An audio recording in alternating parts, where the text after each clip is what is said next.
Hi mga boss, first vlog ko po ito at first voice over ko. Pasensya na po kayo sa boses ko, hindi po ako sanay mag voice over. Gawa ng yung boses ko po kasi is parang nagbibinata. So ayun, papunta po kaming Dumaguete. Manonood po kami ng concert ni TJ Monterde. Ngayon po yung concert niya, November 24.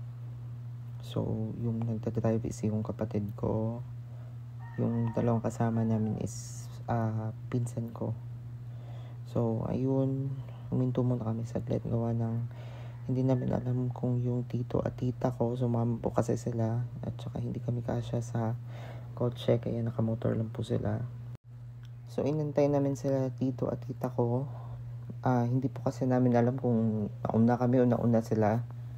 Hindi kasi kami sabay umalis sa bahay. So, inantay muna namin. Baka makita nila kami dito sa tabi ng daan. So, ayun na nga, nakita sila ng kapatid ko. Muntik pa nga po lumagpas. Lumagpas nga. Hindi kasi kami nila nakita. Tinawag sila ng kapatid ko. Sabay na kasi kami papuntang Robinson. So, ayun, bago pala kami kakain, susunduin muna namin yung isang kapatid ko, tsaka yung girlfriend na kapatid ko. Tsaka sabi pa ng kapatid ko na isa, sobrang traffic daw. So baka gabihin na nga kami. Galing pala kami ng guys, Bayawan, mga 2 hours. 2 hours papunta ng Dumaguete. 2 hours yung biyahe, tapos traffic pa minsan. So, andito na nga kami guys. Natapos na namin sunduin yung isang kapatid ko. Andito na kami sa apartment ng girlfriend ng isang kapatid ko. So, ayun, nagmamadali kami kasi gabi na. Sobrang traffic pa. Andito na kami ngayon sa Robinson. Yan. Tapos, grabe pa yung ikot-ikot namin kung saan kami makakahanap ng mapaparkingan. Mahirap kasi mag-park dito guys. Sa Robinson, lalo na pag maraming tao. Sobrang nakailang ikot kami bago kami nakahanap ng pagpaparkingan ng kotse. So, sasakay na kami ng elevator papunta dun sa second floor. Andun na nauna yung dito at saka tita ko para makapareserve na ng upuan. Madami daw kasi kumakain dun sa restaurant na kakainan namin. So, ayan, yun yung girlfriend ng kapatid ko, tsaka kapatid ko. Yung nauna, yun yung kapatid ko na sunod sa akin. So, medyo mahaba pa yung nilakad namin dyan. Gawa nung parking area, medyo malayo sa entrance ng Robinson Mall. So, gutom na talaga kami yan guys. Kasi pagod pa sa biyahe. Nagmamadali kaming makapasok na. Yung tita at saka tito ko naman nandun na sa taas. Pinauna na namin para maka-reserve na ng upuan. Nandito nga sa kakainan namin, marami daw kumakain.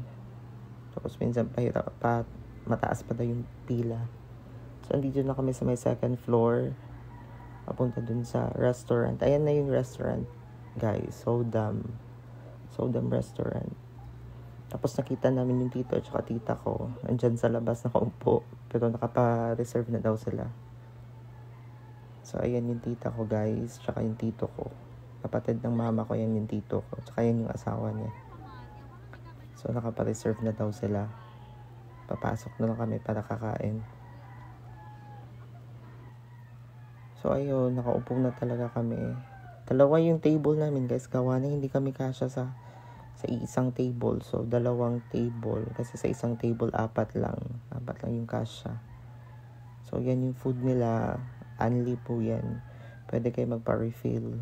Kahit ilang refill pa gusto nyo.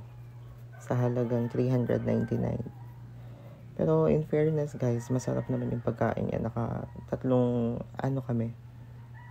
refill ng meat tsaka chicken. Grabe buntot ko dyan guys. Busog na busog pa nga ako. Tapos nung habang pauwi na kami, tawa kami ng tawa. Sabi ko, parang hindi ako komportable sa damit ko. Parang nasasakal ako. Yun pala guys, yun pala mga boss, baliktad pala yung hayop na baliktad pala yung t-shirt ko. Kaya sabi ko parang nasasakal ako. Kanina pa ako palakad-lakad ng mall, baliktad pala. So ayun, papunta na nga po kami. Wala kaming tigil sa kakatawa. Papunta na kami ng concert. Palabas na po kami ng mall. Panoorin nyo na lang yung concert ni TJ Monterde sa next video ko guys, part 2.